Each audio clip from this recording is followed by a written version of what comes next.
अब पूरी धरती समुद्र में डूब चुकी थी और इंसानियत लगभग खत्म हो चुकी थी। हर जगह सिर्फ समुद्र ही समुद्र था और बचे थे तो बस कुछ सर्वाइवर्स जो इस दुनिया में भयानक लेवाइथन्स के सामने जैसे तैसे जिंदा थे। कहानी शुरू होती है और हम दो लोगों को देखते हैं जो समुद्र के अंदर कुछ इकट्ठा कर रहे होते हैं। तभी उनमें से एक बोलता है, बोटा ध्यान से, हमारे सामने नुकीली ग्लासेस है, तुम्हें लग सकती है। तभी बोटा बोलता है, मुझे पता है डैड। तभी उन्हें एक शॉप दिखता है और दोनों उसके अंदर चले जाते हैं। बोटा को कुछ खाने का सामान मिलता है, वो तुरंत अपने डैड से बोलता है तो उसके डैड बोलते हैं, जितना हो सके उतना ले लो, और तुम राइटिंग और पढ़ना नहीं सीख रहे हो है ना बोटा। बोटा बोलता है, लेकिन उसकी जरूरत क्या है, अब तो इस दुनिया में कोई बचा भी नहीं है। उसका बाप बोलता है, बोटा इसकी जरूरत अभी नहीं है पर तुम्हें फ्यूचर में जरूर होगी। यहाँ दोनों बाप बेटे की थोड़ी बहस हो जाती है। अब दोनों सरफेस की तरफ जाने लगते हैं कुछ सामान लेकर।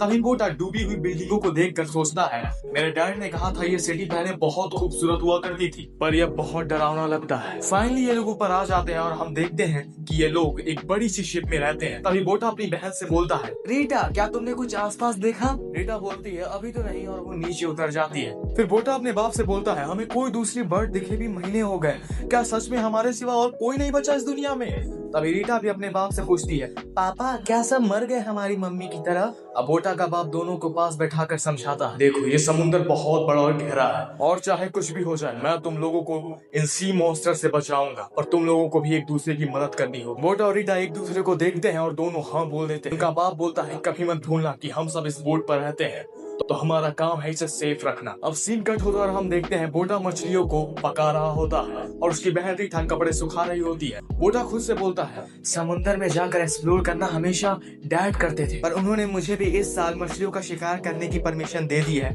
लेकिन सिर्फ सरफेस पर, और मैं उस डरावने खंडर में सिर्फ अपने पापा के साथ जा सकता हूँ। अब शाम हो जाती है और हम देखते हैं कि शिप की क्लॉक अचानक बहुत तेज से बजने लगती है। क्लॉक की आवाज सुनते ही बोटा का बाप एकदम घबरा जाता है और रीटा और बोटा को तुरंत अंदर कमरे में भेज देता है। रीटा, बोटा और उसका बाप उस कमरे में बिल्कुल शांति से बैठे होते हैं। तभी रीटा डर के मारे अपने गोल्डफिश को देखकर बोलती है, पापा क्या मैं इसे हक कर लूं। तभी बोटा और उसका बाप उसे एकदम शांत रहने का इशारा करते हैं और तभी बम, पूरा बोट हिलने लगता है। इनकी शिप को सी मॉन्स्टर्स ने घेर लिया था, लेकिन उनका बाप उन्हें शांत करवाता है और बोलता है, ये लोग चले जाएंगे कुछ समय के बाद जैसा हमेशा चले जाते हैं, और फिर दोनों को सुला देता है। अब तभी बोटा लेटा लेटा पूछता है, पापा जहाँ आप पहले रहते थे क्या वहाँ ये लेवाइथन्स नहीं थे। उसका बाप बोलता है, थे, लेकिन वहाँ हार्पूनर्स थे जो उन्हें हंट करते थे।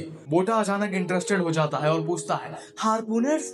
उसका बाप बताता है, हाँ, हार्पूनर्स एक योद्धा जिन्होंने कई टाउन्स बचाए। लेवाइथन्स वो मॉन्स्टर्स जिनको हराना नामुमकिन होता है, मैं भी उनमें से एक था और ये टैटू उसी की निशानी है। बोटा टैटू देखकर बोलता है, पर इसमें ये 6 डॉट क्यों है। उसका बाप बोलता है, ये डॉट नहीं स्टार्स है। बोटा हैरानी से बोलता है, स्टार्स। पापा बोलते हैं, अरे हाँ, तुमने नहीं देखा कभी, क्योंकि तुमने कभी रात को आसमान देखा ही नहीं। वो रात को बहुत शाइन करते हैं और पहले लोग उसकी मदद से रास्ता खोजते थे। वो अनगिनत मोतियों की तरह है, मैं तुम्हें एक दिन जरूर दिखाऊंगा। अब अगला सीन शिफ्ट होता है सुबह का, जहाँ रात के अटैक की वजह से इनका बोट काफी डैमेज हो चुका था। उसका बाप बोलता है, फिक्र मत करो, मैं सब ठीक कर दूंगा। अभी बोटा बोलता है, पापा जब तक आप ठीक कर रहे हो मैं पास के खंडर से आप। उसका बाप चिल्लाते हुए बोलता है, नहीं, बिल्कुल नहीं, मॉन्स्टर्स वहाँ छुपे हुए होंगे, तुम वहाँ दिन में भी नहीं जा सकते। तुम दोनों को सी के अंदर जाने की परमिशन नहीं है अभी तक, जब तक तुम 17 साल के नहीं हो जाते। अब बोटा भी गुस्से में चिल्लाते हुए बोलता है, आपने ही तो कहा था पहले कि मैं इतना बड़ा हो गया हूँ कि मैं जा सकूं, तो अब क्यों नहीं।